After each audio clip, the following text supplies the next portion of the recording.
Hey there, everybody, and welcome to the first episode of Legends and Loggers. As always, my name is Zac Wohlstein. I am an outdoor television producer, and I'm joined with my co-host and brother, Parker Wohlstein. I'm a forester and a wildlife biologist.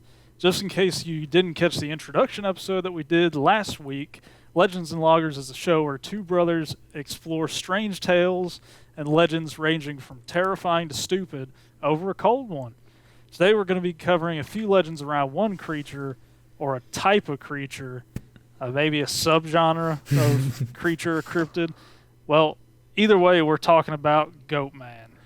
Yep, and this cryptid goes way back, actually. I was surprised about how deep its origins are. It's covered in folklore, urban legends, everywhere from Europe to America. But before we get into Goatman, Fuzz, what you drinking? Well, I looked in two different states for beer with a goat on it, and I eventually settled upon the Louisville Lager. Oh, assumed, that's perfect, because we're going to be talking about the Public monster, too. That's what I assumed. Yeah, so, beautiful. There we go. All right. And that's from Louisville, you said? Yep. I got, God, my light's killing it. I got the Thirsty Goat. It's an amber ale, I believe. Mine's just a premium lager brewed with limestone water. That's how you know it's from Kentucky right there. Nice, limestone water. This one's brewed in Austin, just like 30 minutes north of where I live. Oh. All right, you ready to crack it open, boy? All right, let's do it. 3, 2, 1. That was a fail. I'm sorry, I already did it. All right. Well, oh well. Cheers. That, my friend, is a light beer. Oh, yeah? Mine's pretty light, too, but I'm a fan of light, so that's pretty cool. Yeah, tastes pretty like your big box stuff. It's got like a little kind of tangy-ish thing to it, but nothing too crazy here. I would say this one's like a tiny bit stouter than your normal, blank, light, whatever light beer you want to choose, but it's cool. I'm into it. It's got a thirsty goat on it. It's got a thirsty goat, and who doesn't love goats? That's all we need. Who doesn't love men? Who doesn't love goats? Who doesn't love men? And today, we're talking about Goatman. Goatman! All right. Well, let's hop right into it. So, what is Goatman? Depictions seem to range on what exactly Goatman looks like, but at its core, it's part goat, part man, plain and simple. It's either like a goat head on a human body or like a goat legs on a human like torso, but that's really about it. I don't see ones where it's like 30% goat, 50% man. It's usually pretty top half or bottom half. Does satyr fit into this? It does, category? and we'll be talking about that. So some depictions show the creature is essentially a tall bipedal goat. It looks like a goat in every way with big large horns, but it is man-like in that it stands on two legs and has arms instead of a second set of legs. Has dreams and aspirations. For house and kids. Goes to work, pays his taxes. Has his. That's where the man part comes in. Other depictions show something that is more humanoid, but just like extra goat-like features. I'm sure everybody's seen the picture. I'll put it on screen of like this man crouching down, but it has this like goat head. Have you seen that? I don't. Yeah. The like green. Yes, yeah. One. I was about to pull it up. Yeah, it's a little freaky. Very. If you ask me, though, it looks faker than fake. But that's just my opinion, though. So other depictions show something that is more humanoid, but just has some extra goat-like features. For example, a man that just happens to have goat legs and some horns. Now, this is a type of goat man that is something more prevalent in Greek and Roman mythology. There are creatures called satyrs and fauns. Satyrs for Greek and fauns for Roman. From what I gathered, satyrs have a different meaning. They have a different place within folklore, but this isn't a mythology podcast. For our purposes... They both got that sweet panpipe, though. They got that sweet panpipe, and but well, we could talk about where the term panpipe comes from, but once again, this isn't a mythology podcast. We're getting too deep there. That checks out. Yeah, it checks out. That checks out good. Yeah. For our intents and purposes, all you need to know is that satyrs and fauns are both half man, half goat. Both of these mythological creatures have different depictions throughout history, but the most lasting version is a goat-man cross, and some of them are honestly not what you'd expect. Like, because when I think of satyr, I think of Chronicles of Narnia, or Goatman, that type of thing. but some of them were just pretty much men, but had slight goat features, like not even like legs, just like ever so slightly goat-like, and not even goat really, just animalistic. It was weird. But anyways, yeah, the most lasting version is this Goatman cross, and it's like essentially just a man from the waist up and a goat from the waist down, just like Mr. Tumnus from the Chronicles of Narnia. Most of the Goatmen that we hear about today, most of the urban legends and whatnot, seem to focus around that particular version of Goatman. It's probably the better version. Yeah, probably the better version, as opposed to more interesting like just one. two human legs and then just an entire goat from the top half, just dragging and its little human legs behind it. Too top heavy to walk. What would be even better is a full goat, just with a human head, just like a dude with kind of like a pretty rocking goatee, just like fused onto the goat's body. So he's like, Hey guys. looking down like that. I imagine him being a bro. Just because of the goatee. We're going to kick things off by going back to, well, honestly, medieval times. We're going way back to one of the first ever recorded sightings of a Goatman. I say sighting. It is a sighting. Whether or not it's real, that's where it's a little bit debatable. Back in medieval times, we had this legend pop up outside of mythology. In South Bohemia, outside of modern-day Trebone, there's a sighting of a humanoid goat creature that has short horns, crooked limbs, long claws, and a black fur that was often wet. This creature was known as the Black Goatman of Whittingau, and it was called that because the German people called that town, which is now known as Trebone, Whittingau. So that's just the name that kind of stuck, the creature of Whittingau, essentially. I don't like that he's slightly wet. Slightly wet, yeah. Something off-putting. There's a reason for that. It's because he supposedly lived in swampy areas. Oh, okay. And yeah, and so he would live there because he was always trying to avoid interactions with humans. Now, it's said that this creature was malicious and would prey on weaker humans like children and the elderly, and there were rumors of this creature killing animals, stealing babies from cradles. So, just an overall menace to society. Yeah, pretty bad dude. It's kind of a dick all around. He's halfway to Shrek. Now, what I find especially interesting about this Goatman is that the sightings took place in the 10th century, but after that, they went dormant until 2020. Because whenever the COVID-19 pandemic happened, there was a worldwide lockdown across the planet, and we saw nature returning to areas that had been free of wildlife for decades. And not to say free as if it's a bad thing, but just wildlife had stopped hanging out in areas and whatnot because of all the human pollution and people constantly being around. And with these animals returning back to their habitat, it looks like some cryptids may have done the same. In 2020 and 2021, there were a few tweets made from various people in the Trebone area talking about hearing bleeding around ponds and areas known not to have any goat farming. So, apparently the goats are not native to this area and there was no goat farms around, but people would still hear sounds that sounded like goats, sounded like the bleeding. And here is one of those tweets. This is verbatim and it's translated from, I believe it's Czech. I don't remember what language it was. I'm pretty sure it's Czech though. Grammatical errors may be there, but I'm just going to read it as it is. The locals in Trebone are a little bit spiteful or they just don't like the bikers. Smart. Yeah. We started a tour from Trebone heading to Magdalena, a nearby village, and we saw no one because of the ban.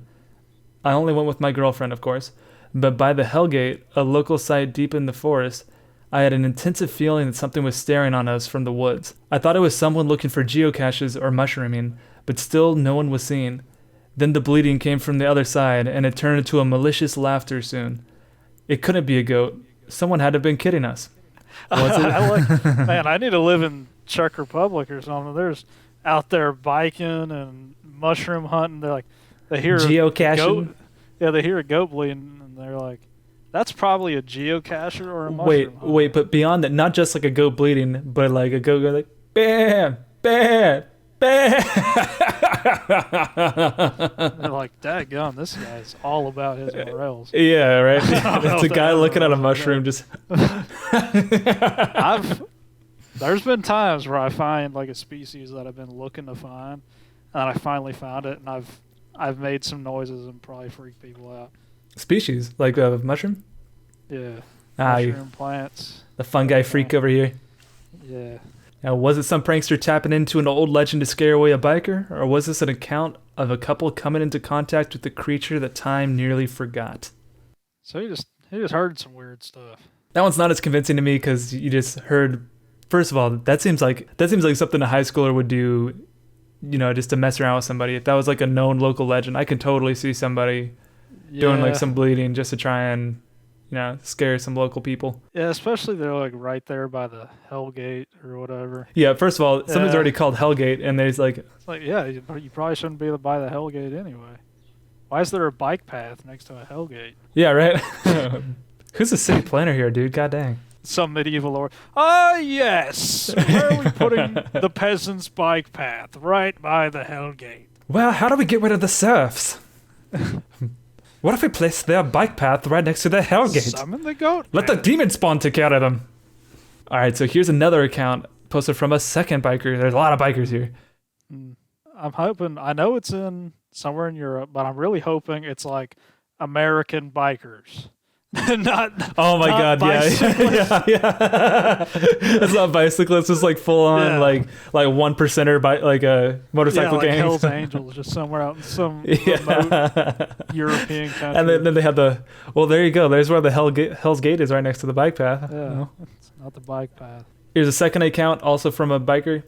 Once again, this is in a different language and it's translated, so I'm going to read it verbatim. It might not sound exactly right, but it's verbatim. So, we drove from Magdalena to Zlatostoka and the aqueduct, and something black waded through the water there.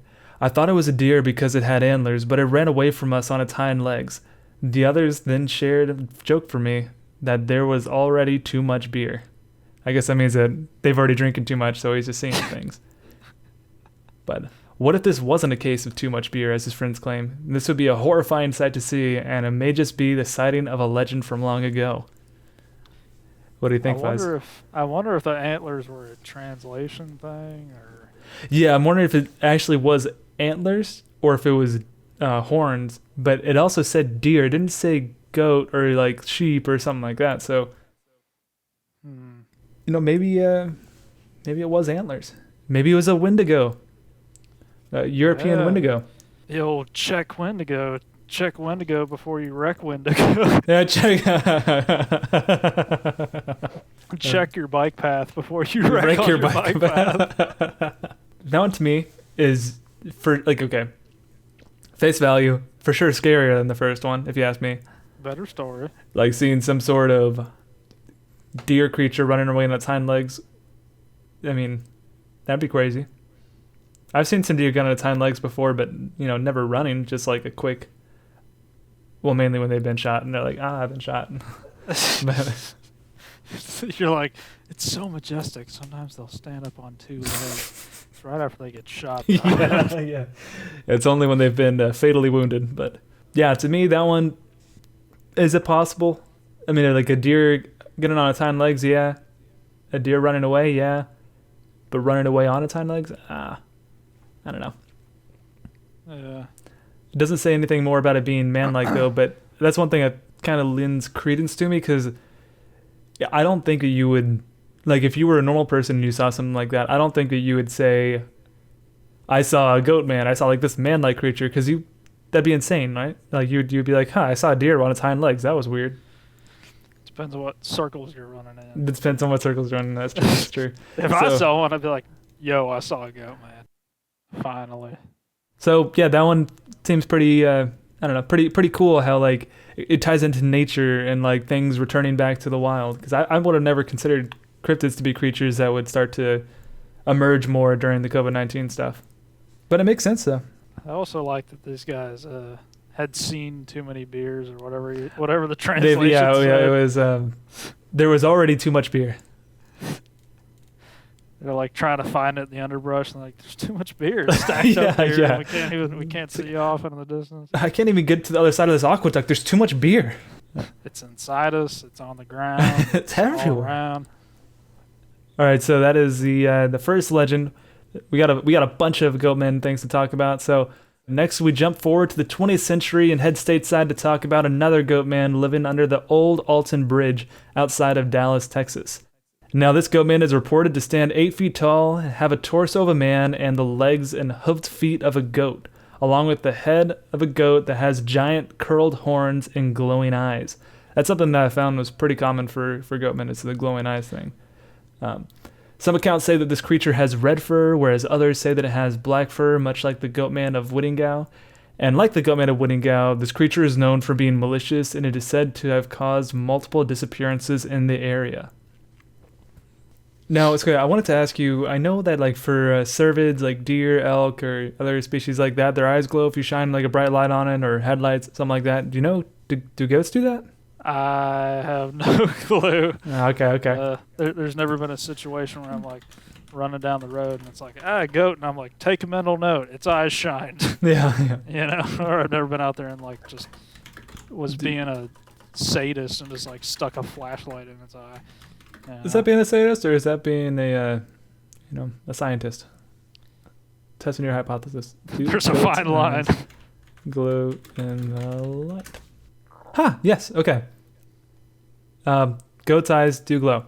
All right. So, yeah. Makes sense.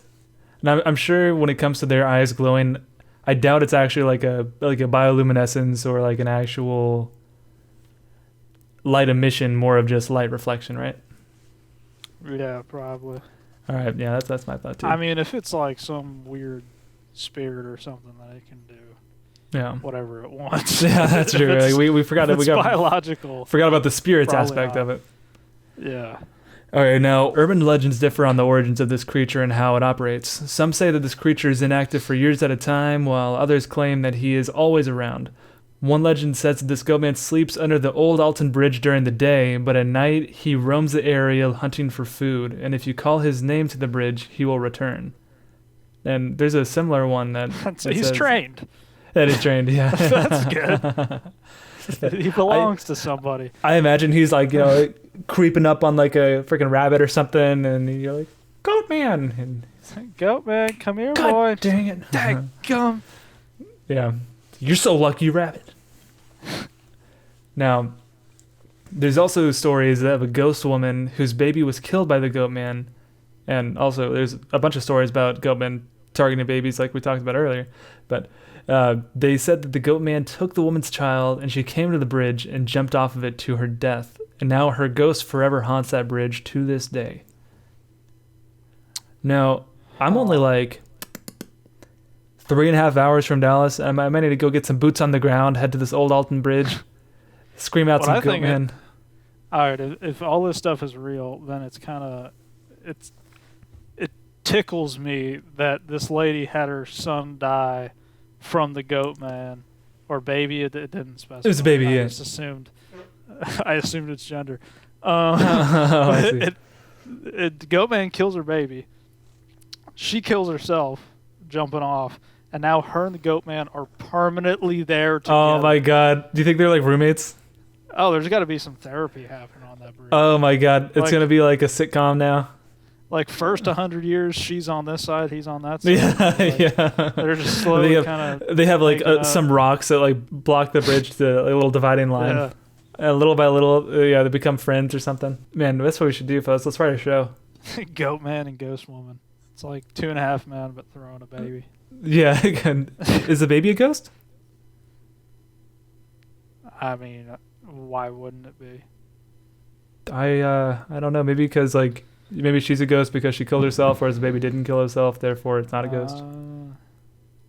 I don't know what the rules of being a ghost are. Yeah, let's get a ghost on the show. Yeah, let's ask a ghost about this. Quick Q&A. Yeah, I'll whenever I head down to the old Alton Bridge, I'll ask him. I'll let you know, brother. Sweet. All right. So yeah, that's the old Alton Goatman. Now we're staying close to the area. Now we're heading over to Lake Worth, which for those of you outside of Texas is like literally the next town over. It's like 30-minute drive from Dallas, probably even less. I could be wrong. On July 9th in 1969, in the Greer Island area of Fort Worth, 3 couples reported seeing a monster jump onto their car and attempt to grab one of the women before the couples were able to drive off, though they weren't able to get away without one of the cars getting an 18-inch gash in its side. This monster has been described as a 7-foot-tall humanoid covered in thick white hair and horns on its head. After calling the police, one of the dispatchers had told the reporters that they had been getting reports about this thing for 2 months, but have always just laughed it off as being some sort of prank. Now, one day later, a couple dozen people reported seeing this creature again. This time it was seen on top of a cliff, and it was reported to have thrown a truck tire 500 feet out of anger. That's awesome. 500 feet, dude. That's a big distance to throw a truck tire. Yeah, that's guy's cool. Now, I don't know if it truly was like a truck tire instead of just like a tire, but I mean, regardless, tires are heavy, dude. I bet he can party. Yeah. Just don't make him mad because you'll get a truck tire to the dome. Well, now think about it, actually. Do you think it's like 500 feet, like, horizontal, or do you think he was just on top of the cliff that was 500 feet tall, and then he just chucked? Because that's nowhere near as cool as... No. Yeah, right? That's like... I could... a stat you don't even measure. Yeah, I could throw I could throw a tire truck... I could throw a truck tire. Yeah. I could throw a truck tire 500 feet if it's downward, but that matters. You're not throwing it, you're letting it fall. Yeah. Crazy thing about this creature too is that this is one of the few cryptids where supposedly somebody actually does have a photo of it. Since then, there have been various sightings of the Goatman, but no evidence to existence aside from a photograph from a man named Alan Plaster taken in October of 1969. I forgot to include this photo in the notes. Let me send it to you in the Discord. I want you to react as soon as you see it, okay? Give me your honest opinion as soon as you see this picture. I'm scared. What the heck is that? Can you imagine? Can you imagine that you're like, guys, I did it. I got a picture of the Goatman. Let me show you. And that's what you show him? My word. Right? That is terrible. Right? It's not very convincing. Jeez. All right.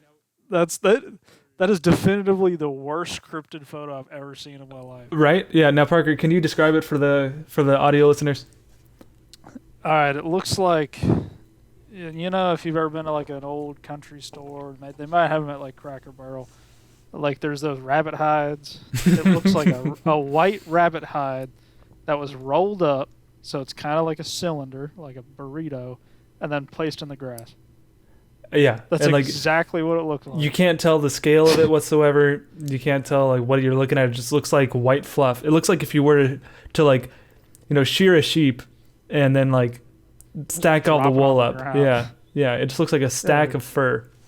No legs, no shape, like nothing. Burrito white fur. Yeah.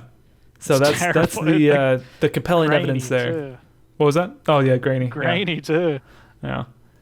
Now there is another story of the Lake Worth monster featured in an article from the Dallas Morning News from writer Charles Scudder, where he details his own account of this Goatman.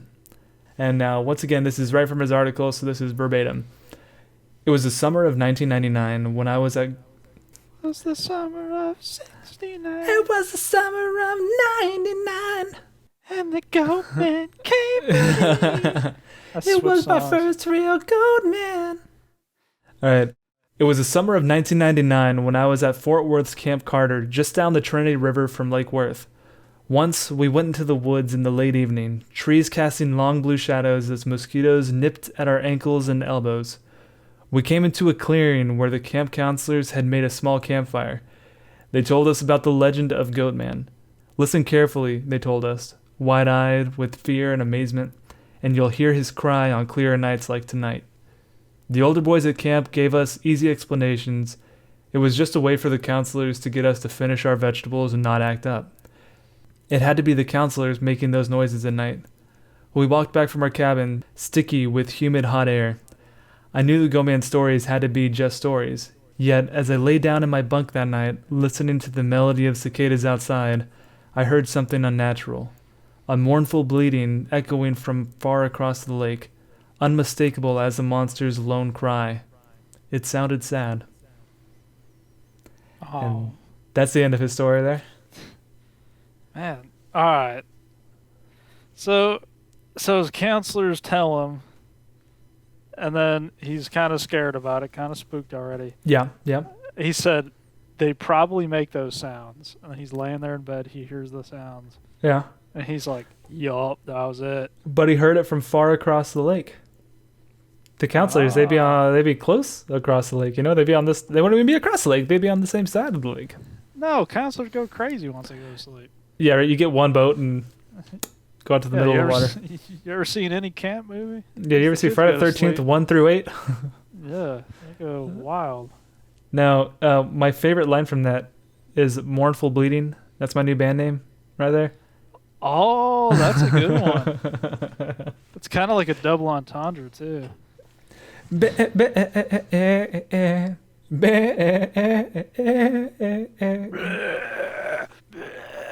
Oh, you're going the metal route.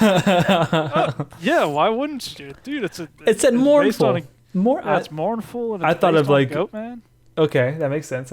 You want more of the creature aspect. I was going more of like the, I guess soulful. You know, he's got a mournful heart, and he regrets it. He needs to let it out through song.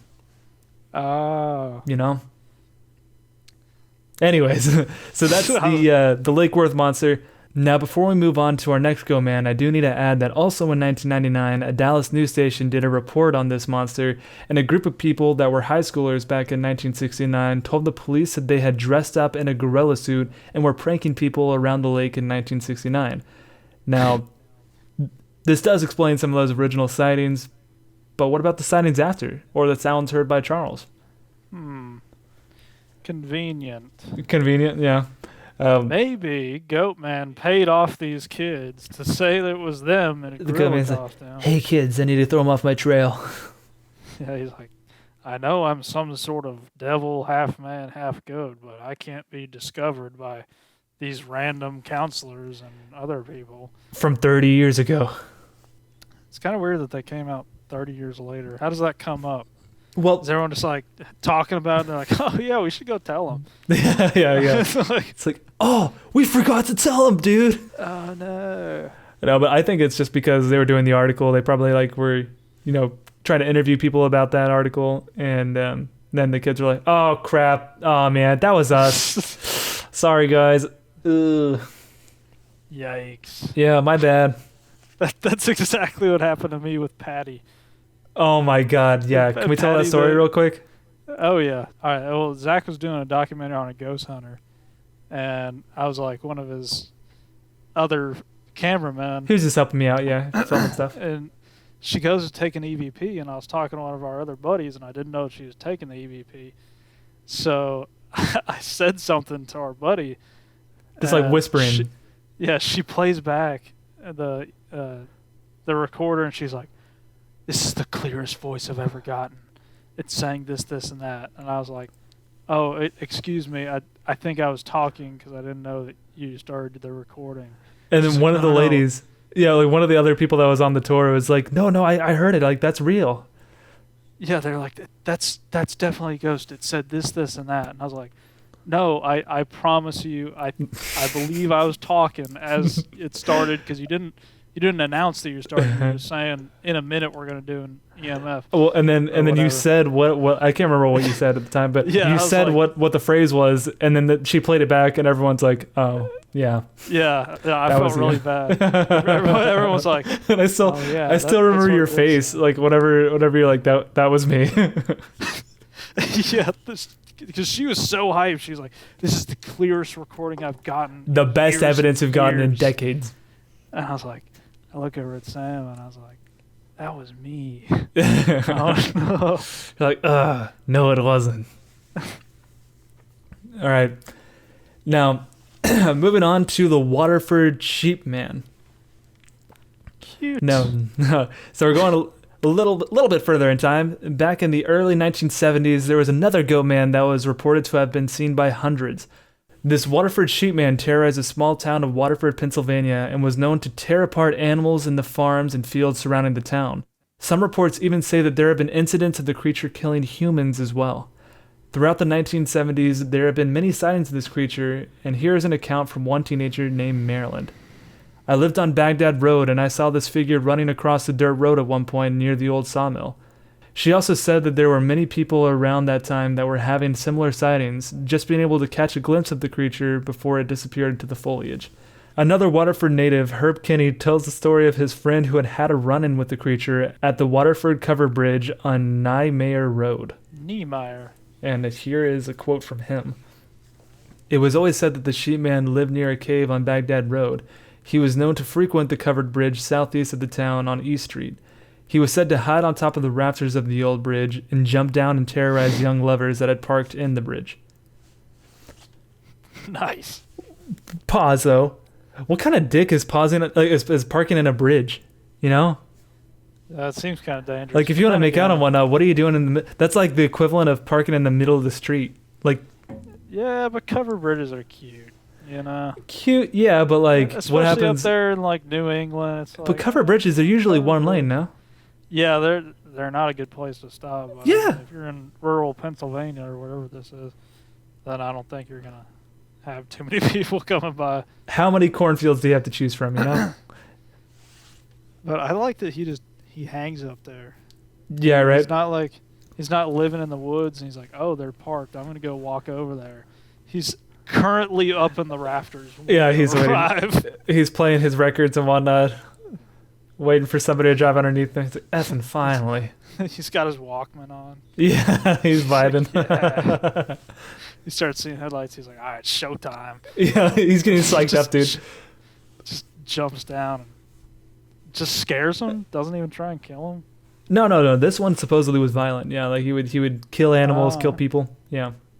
Now, while it is said that there are like reports of it maybe killing people, there is no actual like police statements or like actual. There's like, reports, but there's not police reports. Yes, yeah. There's like people. There's accounts, I should say. There's accounts, but no actual like police reports of people being killed by an animal that they thought was like unknown. But anyways. So another story says that two couples from Erie were traveling into the bridge late one summer night in a dark blue Ford Mustang convertible with the top down. It had started to sprinkle, so they pulled inside the bridge to put the top up when they were attacked. The boys fought off the creature and peeled out, filling the bridge with smoke from the burning rubber of the tires. The roof of the car was damaged and ripped and torn, mangled to the point where it had to be replaced. All four of the young people insisted that the incident really happened, telling the tale to their parents. The parents, fearing embarrassment, would not allow the police report to be filed. Can you imagine being a dad and, your kids come home, the car's all jacked up, the roof. Oh my God, that's exactly what happened then. It's like, Dad, it's not my fault that the convertible got messed up. It started to sprinkle, so we pulled in the cover bridge. You know the one that Goatman hanging on the rafters. And the Goatman, that jerk, he jumped on the car and tore apart the car. Crazy. I mean, I'm just as mad as you are. Now, also, just want to say, first to the Dallas Old Alton Bridge, and now another Goatman chilling on a bridge.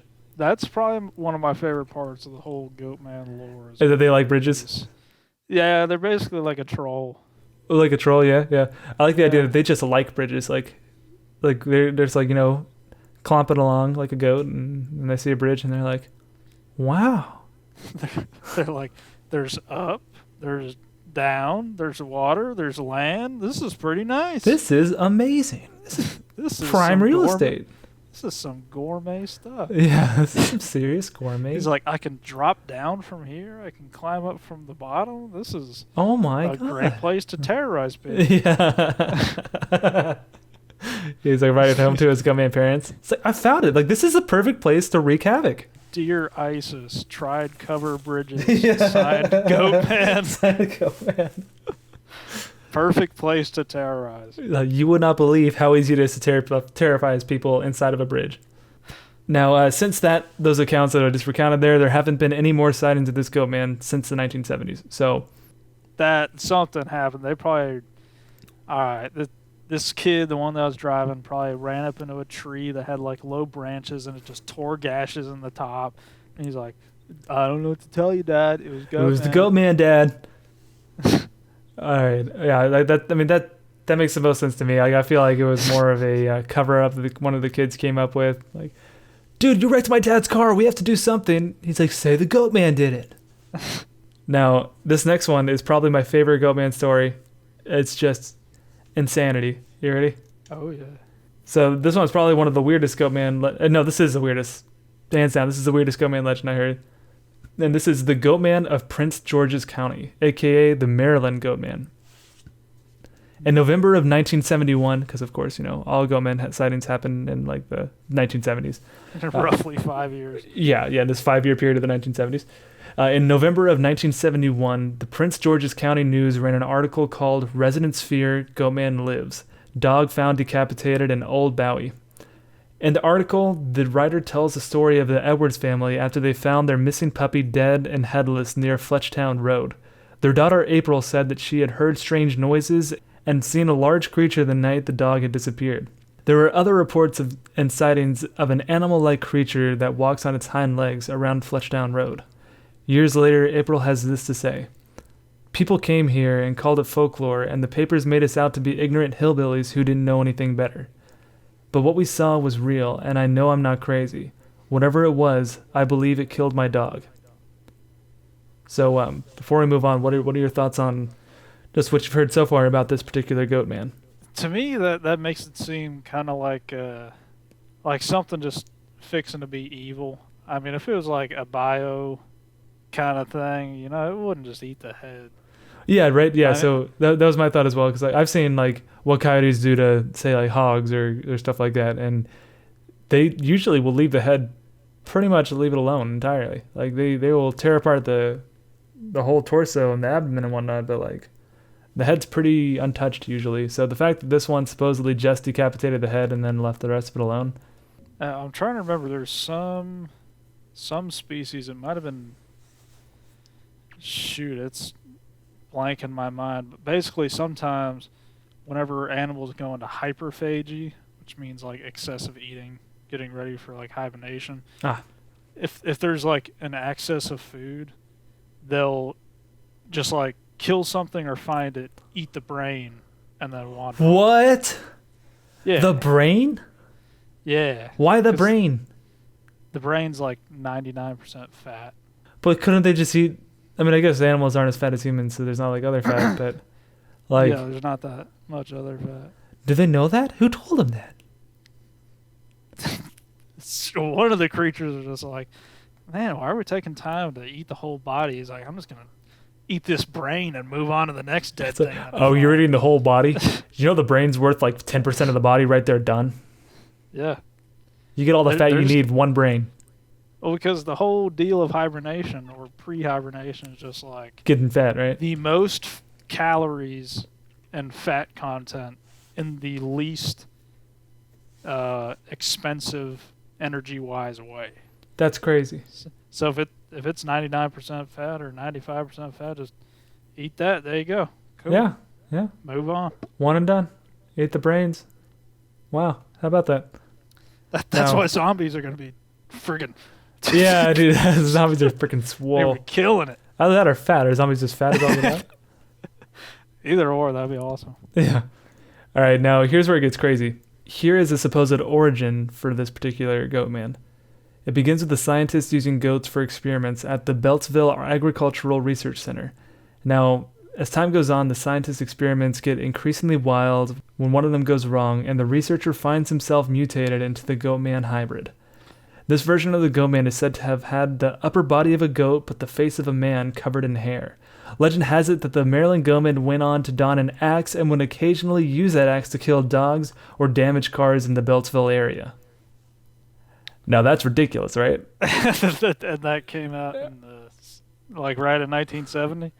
Yes, yeah. Right when old Stan Lee was making a killing? Yeah, someone's like, there's Spider-Man, Batman, what about Goatman? But what's his bag, yo? He carries an axe. First off, they're like, all right, there's Spider-Man, there's Batman, Horseman, no. No. No. Sheepman, no, that's really lame. Goatman, hey, yeah. Oh, that's pretty rad. He's like, well, how's he going to fight crime? It's like, no. He makes crime. Well, with what? With his horns? Axe. No. An axe. Obviously with an axe. Now, I did a little bit of research into this to see like the legitimacy of it, and the Beltsville Agricultural Research Center is real. That is actually a real place in Maryland.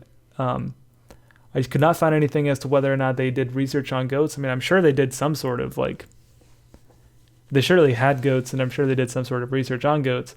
Now, what I can almost guarantee did not happen is a guy that had some sort of DNA experiment with a goat where he ended up becoming half goat, half man. Yeah, that's out there. That's out there. Real out there. That being said, that's hilarious, though. I guarantee you, with it being like an ag thing, they're probably like, well, what if we feed it only this type of grass? How big will it get? What if we only give it peanuts? Yeah, that's the kind of stuff they're probably doing. And they're like, let's kill it and look at its liver. Does it have any liver defects? What if we gave it an X? I kind of imagine they're feeding it different stuff, and then this guy just like puts an axe down in front of it. You move, like, goat. He's like, well, how does this thing feel about this object? I also like this description that it's like a goat upper body, but it has the face of a man. So I imagine it's still like a goat head, but just like the face of a man. I want you to imagine that for a second. The long, slender head of a goat, but like a nose that peeks straight up off of that like slender thing, two regular old human eyes, and then just a mouth. You're doing this, and you're like, oh, it's a goat. Oh, it's Tim. Yeah. And it says it has the upper body of a goat, which I don't know if does that mean that, like then you'd be forever stuck like yeah, that. Right. Its arms. That's exactly what I was thinking. Its arms are just like sticking straight out. It has no thumbs. How does it wield its axe? Yeah, wielding it very precariously. Yeah. So, anyways, that's just about the silliest Goatman on the list. I absolutely love it personally. Yeah, any Goatman that dons an axe is a friend of mine. That's all I have to say. Now we're heading to our home state of Kentucky, where we're going to talk about the Goatman of Louisville, known as the Pope Lick Monster. And hey, you got a Louisville ale with you today, right? So yeah, Louisville lager. And yeah, exciting. We're back to bridges, baby. Hey, always one more bridge. Heck yeah. We love them. The Pope Lick Monster is a Goatman creature said to live in the wooded area underneath the 100-foot-tall railroad trestle that crosses the Pope Lick Creek. This Goatman is described as having large goat legs, a pale-colored goat-like face with wide-set eyes, and a sharp set of horns, as well as long, greasy hair all over. So, you know, like the rest of the Goatmen, really. And greasy, which reminds me of our friend. Was it the Goatman of Whittingau? Oh, I was gonna say greasy, like quite a few people that have long hair and are from Kentucky. Yeah, true. As it goes. So as for its origins, there were a few different stories about this one. Some say the creature escaped a circus train, and others say that it was a result of an interspecies love affair. But regardless of where it comes from, all accounts say that it is violent and dangerous. Some stories say that this creature uses hypnosis or mimics voices to lure people onto the trestle so that it can be struck by an oncoming... Oh, not it. They... so it can kill itself. It just wants to... He's like, get on the train. Get on the track so I can kill myself. Get on the track so I can hypnotize you. And then come here and watch me kill myself. It's the only way I can do it. What am I going to do? Kill myself without an audience? Absolutely not. I'm a friggin' Goatman. Yeah. Do you know my story? It was a love affair. A crazy love affair. Do you know how it feels to have a mom that's a goat and a dad that's a goat? Now watch me kill myself. No, you get up out there on the trestle and you watch me kill myself. It's just goat tears just streaming down. That's fantastic. Okay, all right. Let me double back here. It's so some like stories. Red Dead, where you see the Sasquatch. That's so sad. Yeah, all my family's dead. Like, you go kill him, and then he's just like, some psycho's killing all my family. Yeah. Oh no, that's terrible. Yeah, he asked you to kill him too, right? Yeah. Yeah. You don't have to. Just like the Goatman dude. Crying. That's my new favorite. That's my new thing. Goatman is suicidal. Like that's canon now. Crawling in my skin. He will not heal. He's got his Walkman on too, and he's getting himself psyched up when the train's coming. I wish you would step back from that bridge, but go. All right, so Some stories say that this creature uses hypnosis or mimics voices to lure people onto the trestle so that they can be struck by the oncoming train. Other legends say that seeing this creature is so frightening that people jump off from the trestle just to get away from it. And other stories say that the monster jumps from the trestle onto cars passing underneath it. And even crazier, some say that the creature uses an axe to attack its victims. That's right! The axe is back! The axe is always there. Yeah, dude. Goatmen love two things in life. Bridges and Bridges. axes. Yeah, Bridges jumping down from stuff, attempting to kill himself. And Yeah. No, that's just the public one. The public one likes to kill himself. The rest of them, they just like bridges and axes.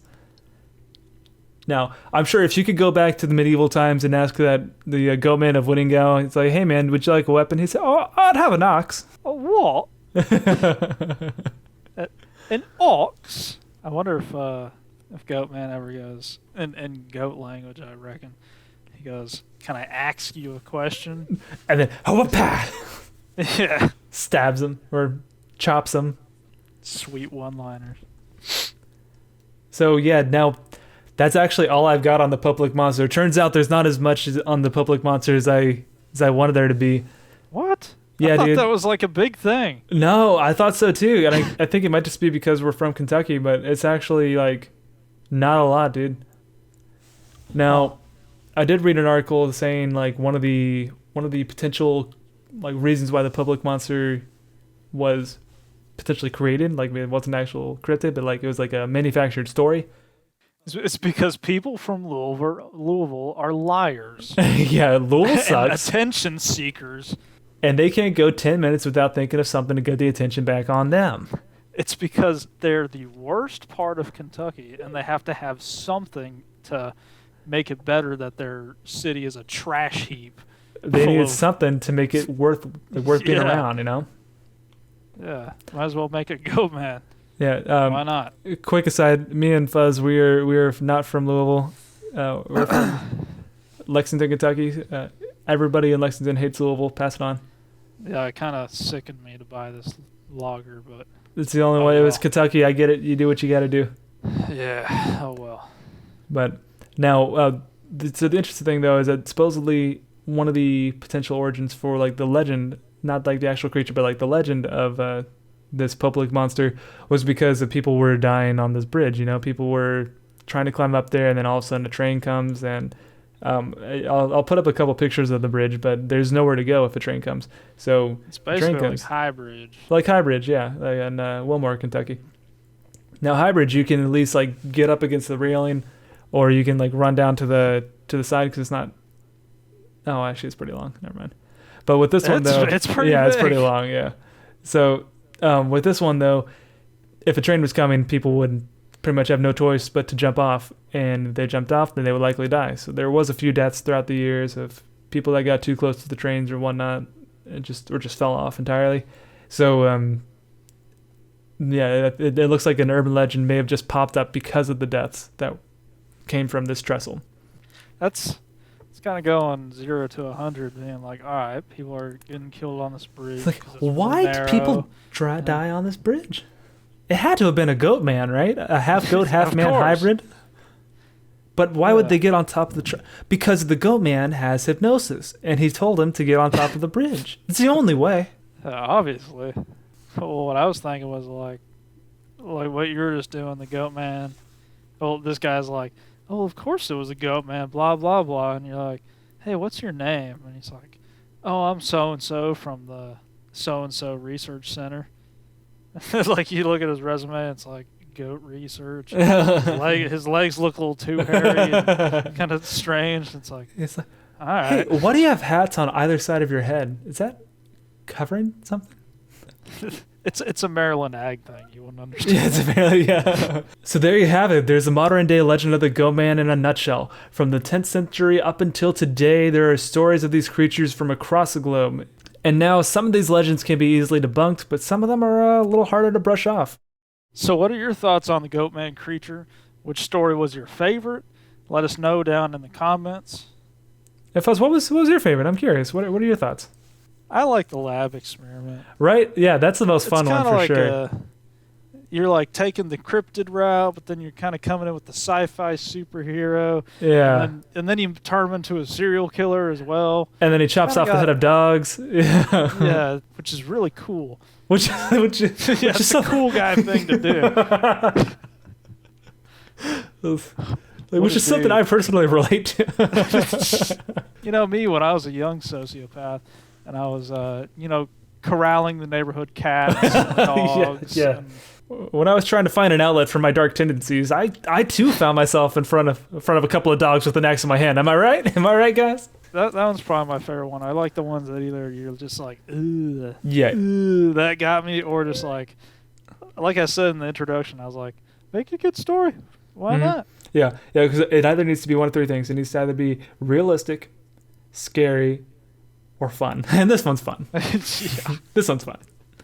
Now, I do have to say... Which one was yours? I mean, that's my favorite one for sure, because the frickin' Goatman, experiment gone wrong, now he wields an axe, that's rad. But I do have to say that the Woodingau one, the Goatman of Woodingau from the medieval times, that one to me is pretty cool because it's not as easy to brush off, if you ask me. Mm-hmm. And I like the two tweets about it, those bikers that supposedly saw something out there.